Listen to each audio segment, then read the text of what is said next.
Маријан Николовски на радио Слободна Македонија. Има најава од СДСМ, односно не само најава, они излегува и со официјално соопштение дека ќе правеле посилен притисок врз собранието за избор на нова влада. Каков притисок очекуваш да биде тој? Па не знам што, мислам, пази, кога говориме за СДСМ и за ЗАЕВ, знаејќи му ги приликите сега во кој се наоѓа човек треба да биде подготвен на се. Значи, од најрадикални до секакви притисоци, но од друга страна пак јас верувам дека ќе преовладува таму разумот, дека постојат и нормални луѓе кои што си ја сакаат слободината, кои што ја сакаат Македонија и кои што им е јасно дека така насилнички и по тој пат ако тргнат дека секако дека ќе им биде одговорено адекватно. За во вистината во соопштението на СДСМ стои дека тој засилен ангажман за притисок би бил во рамки на уставот, нели, законите и деловникот на парламентот. Меѓутоа сега те прашам, вчера во јавноста во некои медиуми се проширија некои информации за некакви сценарија кои би биле налик на оние што би требало да значат некаков вид на пресврт, организиран пресврт во парламентот и некако избор на парламентарен спикер надвор од предвидените процедури. Во контекст на тоа прашање, сакам да те прашам дали и зошто е потребно се тоа да се случува овие неколку денови периоди пред големиот христијански празник Великден, со оглед на тоа дека тоа дополнително чинам дека ги револтира граѓаните во Македонија? Знаеш, во Македонија ние навикнавме. Не може човек да се навикне на лоши вести, на неубави настани, но не можеме да не се подсетиме дека пак токму денес се поклопува 5 годишнината од Смилковско езеро. Убиството, од екзекуцијата на 5 млади луѓе на Смилковското езеро. И тоа секако дека кај нас има ало ефект, дека секако дека кај секој еден македонец се појавува тоа присеќање и тој шок тога што се случи. Од тука тие сценаристите, режисерите на ова цело сценарио во кое што ја ставија Македонија, нас ни е јасно дека се бескрупулозни и дека токму во вакви моменти на опуштеност, на очекување на него најголемиот христијански празник Великден, дека опасноста пак, затоа што имаме такви противници против нас, опасноста се зголемува. Во овој случај, Маријан, јас сум уверен дека, за разлика од пред 5 години, сега очите на секој еден македонец се широко отворени и премногу будно се следи секој потек, како од надвор, така поготово на овие наши во Македонија. И повторно ќе кажам, било кое тргнување на реализација на такво сценарио, тие луѓе треба да им биде јасно дека ќе им се случи катастрофа, дека тоа би било секако лошо за Македонија, секако лошо за секој еден од нас, но за некој од тие поединци кои што би тргнале така насилно да ја рушат Македонија, секако дека би било ептен лош.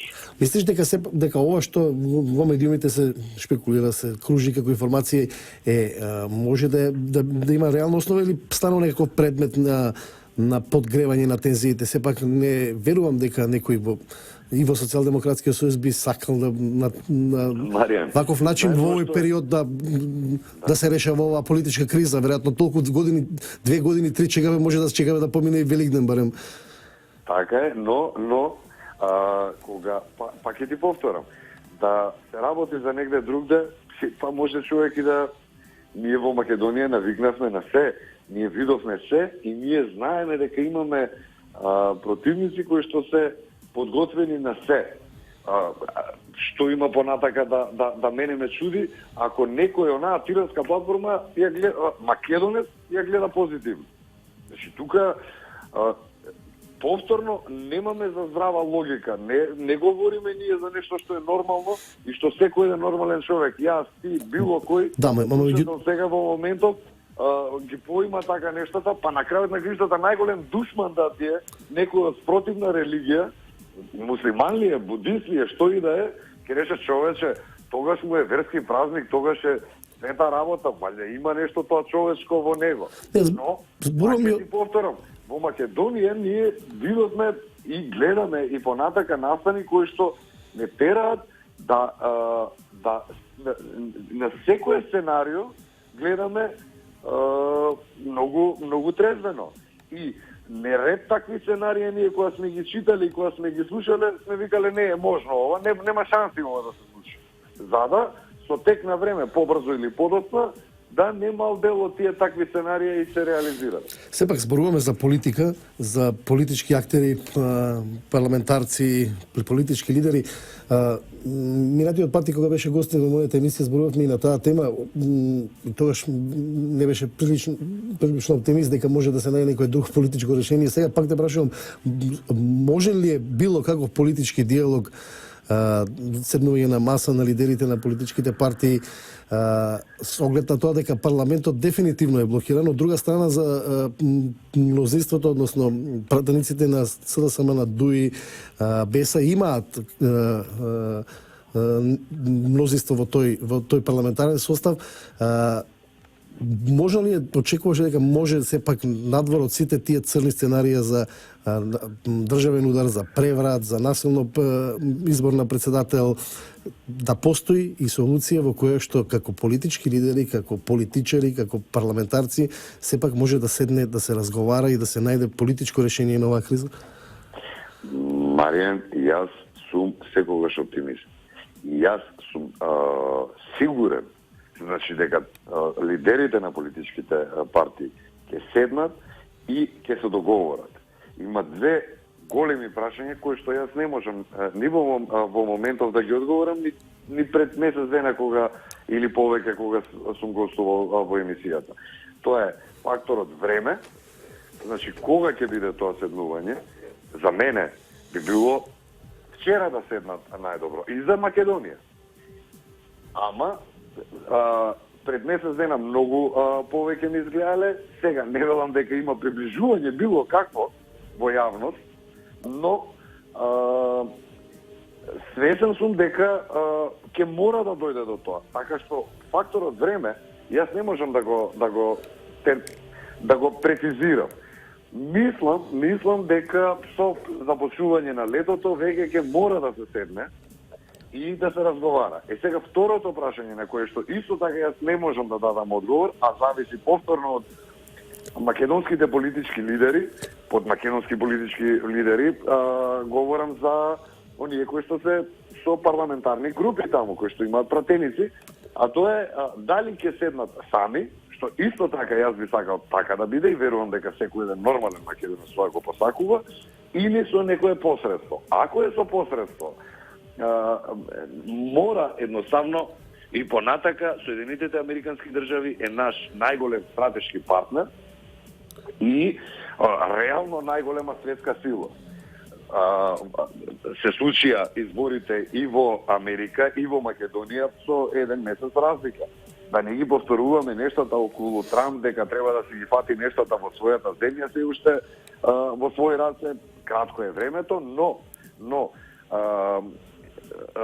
тој е човекот и таа е администрацијата и таа е државата која што дали јавно или прикриено ќе помогне и ќе мора да помогне околу конечното разрешување на оваа криза и како резултат на сето тоа што ќе се случи подоцна, каква влада ќе се формира, но тоа ќе биде краткотрајна влада за да спроведат избори. Како и да е, сите политички кризи, Маријан, во светот, тоа повеќе пати сум го говорил и повторно ќе го кажам, завршуваат со преговори.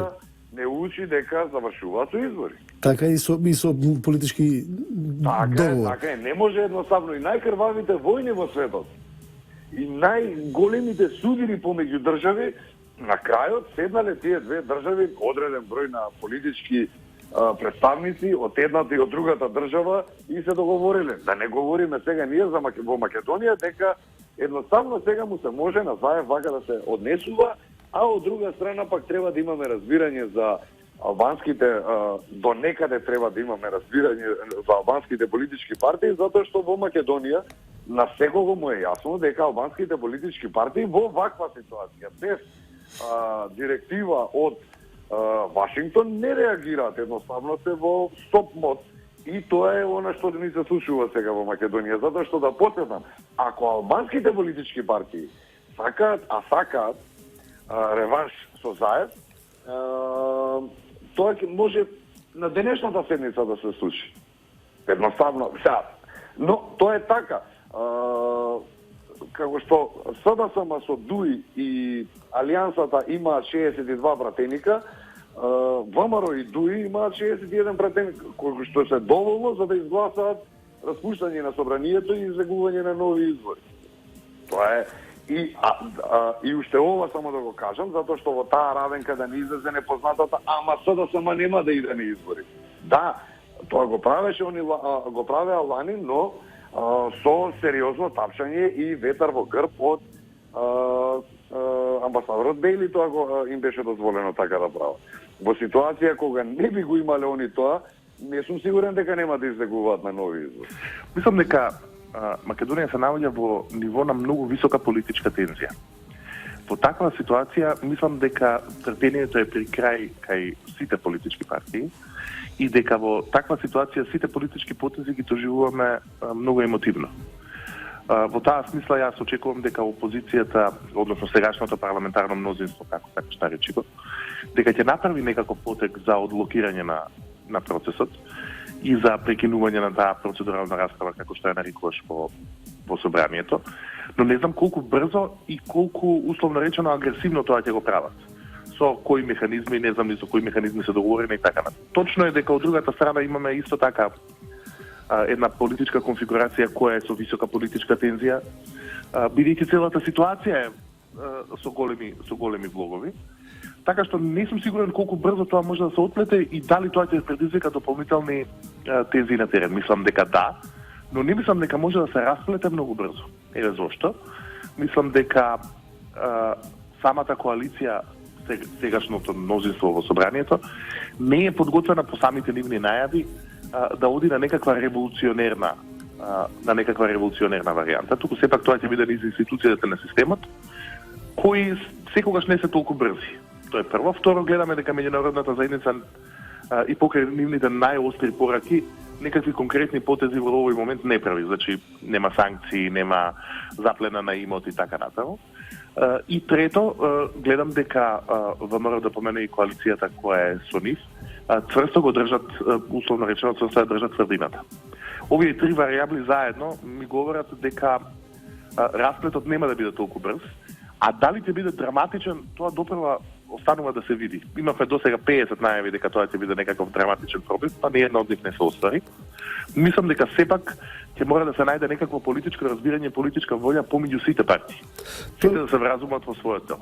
Тоа во контекст на тоа, можно ли е сепак, како и да се одвијаат работите, на крајот работите завршуваат со политички договори, повторно седнување на заедничка маса. Можеме ли да избегнеме било какви сценарија и сепак претходно да седнат политичките лидери? Имаше најави, тој ДУИ неколку пати на Централно претседателство најавуваше дека една од опциите е свикување на некаква лидерска средба. СДСМ за сега не е расположен за таква ситуација. ВМРО ДПМН има некоја друга, нели, тоа како го нарекуваше манифест на документ како да се решава кризата. Очекуваш ли, можно ли е сепак да преовлада било каков, мислам, разум за да се избегнат, како што велиш и ти, некои подраматични сценарии околу тоа како да се решава политичката криза?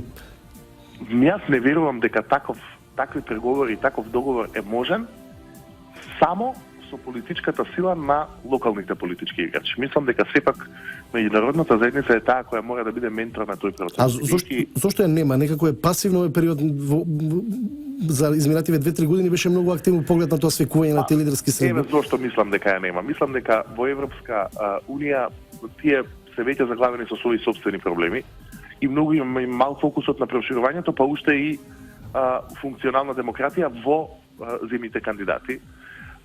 така што таму се соочуваат со собствени проблеми, низа избори оваа година, Брекзит ги погоди, мигрантската криза и така натаму, така што конзистентна политика таму по тоа прашање нема. А во Соединетите Американски држави во тек е промена на целата надворешна политика. И ние не знаеме каде таа ќе заврши. Мислам дека нема да има драматични промени во стратешките цели ниту на Европската унија, ниту на Соединетите Американски држави, но нивните механизми за да ги спроведуваат по-директно тие цели нема да бидат со целосен капацитет во наредниот период. И тоа е, мислам, причината зашто условно речена меѓународната заедница е релативно пасивна. А без нив мислам дека локалните политички играчи кои во моментот се доживуваат само низ оптиката на нишан, нема да имаат сила сами од себе да се надминат и да седнат и да договорат некаков излез од оваа политичка. Што мислиш, која е причината кај локалните лидери, политички лидери или политички фактори за неможноста да се седне потро на заедничка маса, дали тоа е се раководствата, лидерите на тие политички фактори и нема ли политички демокрација и капацитет во тие политички партии ќе останати функционери или тие некако се невозможно да се појават? Јас мислам дека во моментот не може да се детронира ниту една политичка елита, бидејќи се во ек на политичка тензија. Така што мислам дека за некакви интерни реформи во било која партија во моментот не може да се разговара, иако мислам дека се нужни потреби на целата политичка елита во Македонија. А зошто не можат политичките лидери сами да се договорат без помош од странците? Тоа е затоа што двајцата главни политички лидери еден на друг му се закануваат со затвор.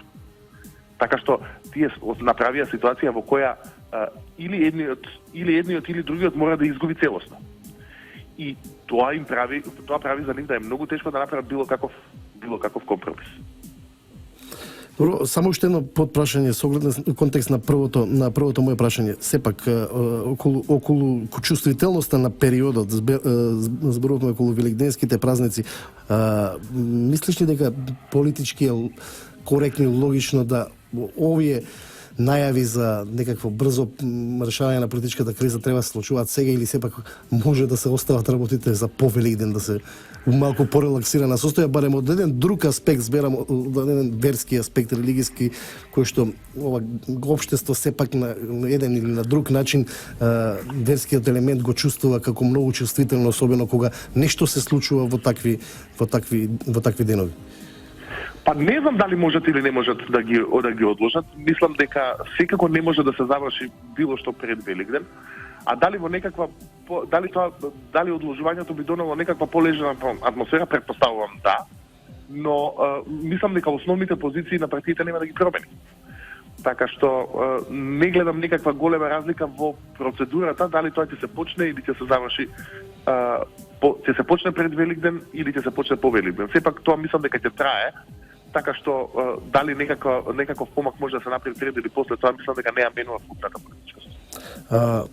Очекуваш некакви реакции од оние што се движење на граѓански протести, зголемување на интензитет или пак некакви други контрареакции на тоа? Мислам дека во Македонија автентични граѓански движења во моментот не постојат. Сепак се тие врзани со некаква политичка опција. Може би не директно под контрола на политичките партии, но се секако инспирирани од некаква политичка идеологија. Така што мислам дека реакцијата на граѓанските движења ќе зависи од реакцијата на партиите. Ако партиите најдат заеднички јазик, граѓанските движења ќе спласнат, а ако не најдат, ќе ескалираат. Но сепак клучната варијабла за тоа останува кај партиите. Благодарам Петар Расовски за оваа телефонска анализа. Се надевам дека ќе имаме можности понатаму и следните недели да анализираме што и како ќе се движи состојбата. Посекуваме сепак тоа да биде една политичка логична или како се нарекува демократска процедура надвор од она што значи волно институционално действување и носење на дополнителни тензии во јавноста. Почитувани, тука е и крајот на денешната емисија Круг. Круг е емисија на Трговското радио, Воздушното радио Слободна Македонија. Јас сум Маријан Николовски, уредник и водител. Денеска е среда, 12 април 2017. Останете со Радио Слободна Македонија. Јас и дежурната екипа ви посакува пријатен ден. Круг со Маријан Николовски на Радио Слободна Македонија.